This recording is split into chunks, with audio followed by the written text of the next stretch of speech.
ಅಧ್ಯಕ್ಷರೇ ನಮಸ್ಕಾರ. ಅಧ್ಯಕ್ಷರೇ, ನಾವು ಎಲ್ಲ ನಮ್ಮ ಕಾಂಗ್ರೆಸ್ ಪಕ್ಷದ ಸದಸ್ಯರು ಮತ್ತು ಕೆಲವು ಪಕ್ಷೇತರ ಸದಸ್ಯರು ಕೂಡ ನಮಗೊಂದು ವಾರದ ಹಿಂದೆ ಒಂದು ಅರ್ಜಿಯನ್ನು ಮಾಡಿದ್ದಾರೆ. ಕಾರಣ ಏನಂದ್ರೆ ತಮ್ಮ ಇಡೀ 15-20 ದಿವಸದಿಂದ ತಿರ್ಸಿ ಪ್ರಚಾರದಲ್ಲಿದೆ ಸುದ್ದಿ ಪ್ರಚಾರದಲ್ಲಿದೆ.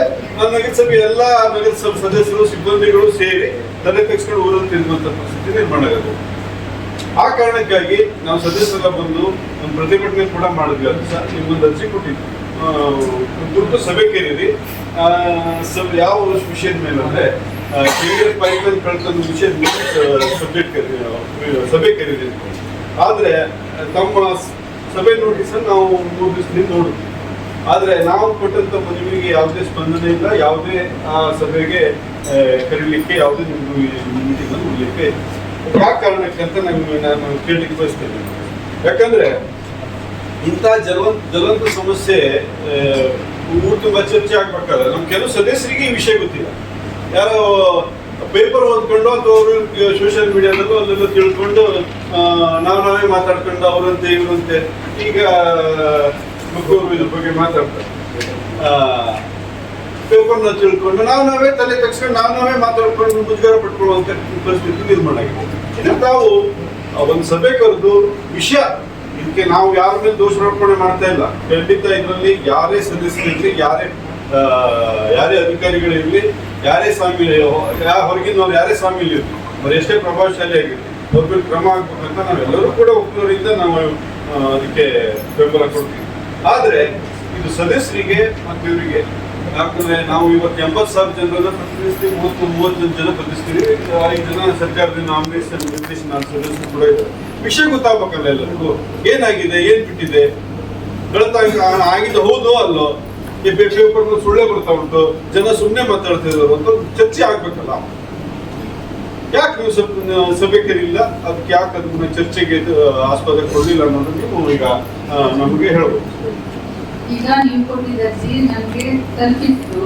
ನಾನು ಅದ್ರ ಬಗ್ಗೆ ಲೀಗಲಿ ಅಡ್ವೈಸ್ ತಗೊಂಡಾಗ ಒಂದು ಪ್ರಕರಣ FIR ಆದಾಗ ನಾವು ಅದ್ರ ಬಗ್ಗೆ ನಿಮ್ ಚರ್ಚೆಗೆ ಮುಕ್ತ ಅವಕಾಶ ಇವತ್ತು ಕೊಡ್ತೇನೆ. ಆದ್ರೆ ಅದ್ರ ಬಗ್ಗೆ ವಿಷಯ ತಗೊಂಡು ನಾವು ಇಲ್ಲಿ ತಡವಾಗಿ ಮತ್ತೊಂದಾಗಿ ಮಾಡಿದಾಗ, ಅಲ್ಲಿ ತನಿಖೆ ಇದ್ದಾಗ ನಾವಿಲ್ಲಿ ಮಾಡಿದಾಗ ಎಲ್ಲ ಸದಸ್ಯರು ಅದಕ್ಕೆ ಹೊಣೆಗಾರರಾಗ್ತಾರೆ. ತಪ್ಪು ಮಾಡದೇ ಇದ್ದವರು ನಾಳೆ ಕೋರ್ಟು ಕಚೇರಿಯಲ್ಲಿ ಅಂತ ಸಂದರ್ಭ ಬರ್ಬೋದು.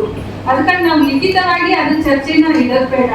ಏನ್ ನಿರ್ಣಯ ಮಾಡುವ ಮೌಖಿಕವಾಗಿ ತಾವೆಲ್ಲ ಈ ಸದಸ್ಯ ಸೇರಿ ನಿರ್ಣಯ ಮಾಡಿ ತಮ್ಮ ಚರ್ಚೆಗೆ ಅವಕಾಶ ಕೊಡ್ತೀನಿ. ನಾವು ನಿಮ್ ಜೊತೆ ಇರ್ತೇವೆ. ನೀವ್ ಯಾವ ನಿರ್ಣಯ ತಗೊಳ್ತೀವಿ ನಾವು ಬದ್ಧರಾಗಿರ್ತೇವೆ. ಲಿಖಿತವಾಗಿ ತಗೊಂಡು ನಾಳೆ ಸಮಸ್ಯೆ ಯಾರು ಸಿಕ್ಕೋದ್ ಬೇಡ ಅಂತ ನನ್ನ ಅಭಿಪ್ರಾಯ. ಲಿಖಿತವಾಗಿ ಚರ್ಚೆ ಬೇಡ ಅಂತ ಹೇಳ್ತೀರಿ. ಇಲ್ಲಿ ಅವರು ಪೇಪರ್ದಲ್ಲಿ ಇಲ್ಲಿ ಕೊಟ್ಟಿದ್ದಾರೆ, ಬಿಜೆಪಿಯಲ್ಲಿ ಇನ್ನು ಬಿಜೆಪಿಯ 2 ಹಾಗೂ ಕಾಂಗ್ರೆಸ್ಸಿನ ಓರ್ವ ನಗರಸಭೆ ಸದಸ್ಯರ ಹೆಸರು ಪ್ರಕರಣದಲ್ಲಿ ಮುನ್ನೆಲೆ ಬಂದಿದೆ ಅಂತ ಹೇಳಿ ಬಂತು. ಇವರು ಲಿಖಿತವಾಗಿ ಕೊಡ್ತಾ ಇದ್ದಾರಲ್ಲ, ಅಲ್ಲಿ ಹೇಳದೆ ಇದು ಕಳ್ರಿ ಯಾರು ಅನ್ನೋದು ಈಗ ಇದು ಹೊರಬೀಳಲೇಬೇಕು. ಒಂದೇ ಇವ್ರು ಹೇಳಬೇಕು, ಮಾಧ್ಯಮದ ಇವರು ಪತ್ರಿಕೆಯವ್ರು ಹೇಳಲೇಬೇಕು. ಅವ್ ಯಾರು ಕಾಂಗ್ರೆಸ್ ಒಬ್ಬ ಯಾರು, ಬಿಜೆಪಿ ಇಬ್ಬರು ಯಾರು ಅಂತೇಳಿ ಅವ್ರು ಹೇಳಲೇಬೇಕು. ಅದ್ರ ಬಗ್ಗೆ ಏನ್ ಅನ್ನೋದು ಒಂದು ನಿರ್ಣಯ ಆಗ್ಲೇಬೇಕು. ಒಂದೇ ಹೋಗ್ಕೊಂಡು ಅಲ್ಲಿ ಧರಣಿ ಕುಂದಿರ್ಬೇಕು, ಇಲ್ಲ ಅಂದ್ರೆ ಪೊಲೀಸ್ ಇಲಾಖೆ ಎದುರಿಗೆ ಧರಣಿ ಕುಂದಿರ್ಬೇಕು. ಅವ್ರು 3 ಜನ ಇವ್ರಿಗೆ ಗೊತ್ತುಂಟು. ಈಗ ಹೆಂಗ್ ಹೇಳಿದ್ರು ಅವರು, ಬಿಜೆಪಿ ಇಬ್ಬರು ಕಾಂಗ್ರೆಸ್ ಒಬ್ಬ ಅಂದ್ರೆ ಹೆಂಗ್ ಹೇಳಿದ್ರು ಅವರು, ಅವ್ರು ಯಾರು ಅನ್ನೋದು ಬರ್ಲೇಬೇಕು, ಹೆಸರು ಬರ್ಲೇಬೇಕು. ನಾವ್ ಇವೆಲ್ಲ ಈ ಕಳ್ತನದಿಂದಲೇ ಯಾರು ಹೊರಸ್ಕೊಳ್ಳಿಕ್ಕೆ ತಯಾರಿಲ್ಲ. ನೀವೇನ ಸರಿ, ನಾವು ನಿಮ್ ಜೊತೆಗೆ ನೀವ್ ಯಾವುದೇ ನಿರ್ಣಯ ತಗೊಂಡು ನಿಮ್ ಜೊತೆಗೆ ಬರ್ತೇವೆ. ಆದ್ರೆ ಲಿಖಿತವಾಗಿ ನಾವು ಮಾಡೋದ್ ಬೇಡ, ಅವ್ರು ಲಿಖಿತವಾಗಿ ಅಧ್ಯಕ್ಷರಾಗಿ ನೀವು ಇದ್ರ ಬಗ್ಗೆ ಏನಂತೀರಿ? ಇದ್ರ ಬಗ್ಗೆ ಏನಂತೀರಿ ಹೇಳ್ರಿ. ಈಗ ಊರು ತುಂಬಾ ಹೇಳ್ತಾರೆ ಅವನಂತೆ ಇವನಂತೆ. ಇವತ್ತಂತೂ ಪೇಪರ್ ಅಲ್ಲಿ ಬಂದ್ಬಿಟ್ಟದೆ ಕಾಂಗ್ರೆಸ್ ಒಬ್ಬ ಬಿಜೆಪಿ ಇಬ್ರು ಅಂತೇಳಿ. ನಮ್ಮ ಒಬ್ಬರಿಗೆ ಮುಜುಗರ ಆಗ್ತಿಲ್ಲ, ನಮ್ಮ ಒಂದೇ ಪಕ್ಷದವ್ರಿಗೆ ಮುಜುಗರ ಆಗ್ತಾ ಇಲ್ಲ. ನಿಮ್ ಪಕ್ಷಕ್ಕೆ 2 ಕೊಟ್ಟಿದ್ದಾರೆ ಇಲ್ಲಿ ಮಾರ್ಕ್ಸ್, ಗೊತ್ತಾಯ್ತಲ್ಲ. ಇದ್ರ ಬಗ್ಗೆ ಏನ್ ಮಾಡೋದು?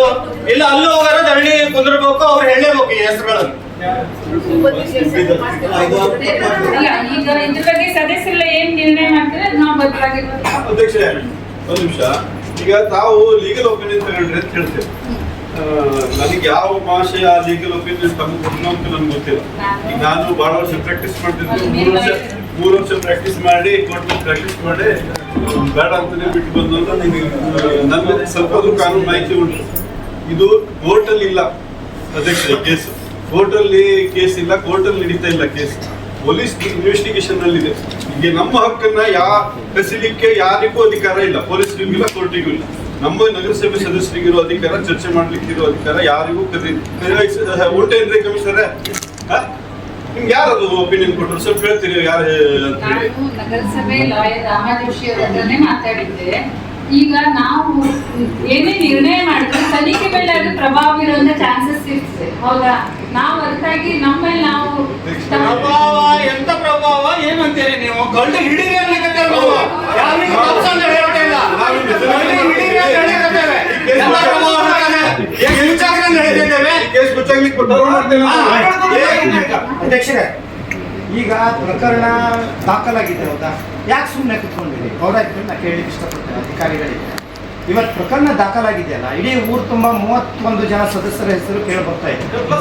ಇವತ್ತೇ ಪೇಪರ್ ಅಲ್ಲಿ ಬಂದಿದೆ. ನಾನು ಮಾತಾಡ್ತಾ ಇದ್ದೇನೆ, ಅದೇ ವಿಷಯ ಮಾತಾಡ್ತಾ ಇದ್ದೇನೆ. ಜನರಿಂದ ಆರ್ಸ್ ಬಂದಂತಹ 31 ಜನರದ ಹೆಸರು ಕೇಳಿ ಬರ್ತಾ ಇದೆ, ಹೌದಾ? ಈಗ ಅಂತದ್ರಲ್ಲಿ ಇವತ್ತು ಅವ್ರು ಹೇಳ್ದಂಗೆ 2 ಜನ ಬಿಜೆಪಿ ಸದಸ್ಯರು, ಒಬ್ಬರು ಕಾಂಗ್ರೆಸ್ ಸದಸ್ಯರು ಹೇಳೋ ಬಂದಿದೆ. ಇವತ್ತು ನಾವು ಜನರಿಗೆ ಏನಂತ ಉತ್ತರ ಕೊಡೋಣ? ಇದಕ್ಕೆ ಆದಷ್ಟು ಲಘು ನೀವೇನಂತ ಹೇಳಿ ಆ ತನಿಖೆ ಏನು ಆಗ್ತಾ ಇದೆ ಅದನ್ನ ಮುನ್ನೆಲೆ ತರಬೇಕು.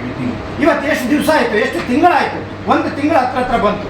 ಇವತ್ತವರೆಗೂ ನಾವು ಅವ್ರ ಜೊತೆ ಯಾವಾಗೂ ಇದ್ದೇವೆ ಅಂತಂದ್ರೆ ಪಾರದರ್ಶಕವಾಗಿ ತನಿಖೆ ಆಗಲಿಕ್ಕೆ ನಾವು ನಮ್ಮ ಪಕ್ಷದ ಎಲ್ಲ ಸದಸ್ಯರ ಜೊತೆಲಿದ್ದೇವೆ. ಯಾಕೆ ಕೇಳಿದ್ರೆ ನಾವು ಯಾವಾಗೂ ಹೆಗಲ್ ಮುಟ್ಕೊಂಡು ನೋಡ್ಕೊಳ್ಳೋರಲ್ಲ. ಯಾರು ಅವ್ನು ಹೊರಗೆ ಬರ್ಬೇಕು, ಅವ ಎಷ್ಟ ಪ್ರಭಾವ ಆನಂದ್ ಸಾಲರ್ ಇರ್ಲಿ ಬೇಕಾರೆ ಪ್ರಶ್ನೆನೇ ಇಲ್ಲ. ಆನಂದ್ ಸಾಲರ್ ಹೆಸರು ಹೇಳಿ ತನಿಖೆ ಎದುರಿಸೋಣ, ಮುಂದೆ ನೋಡೋಣ.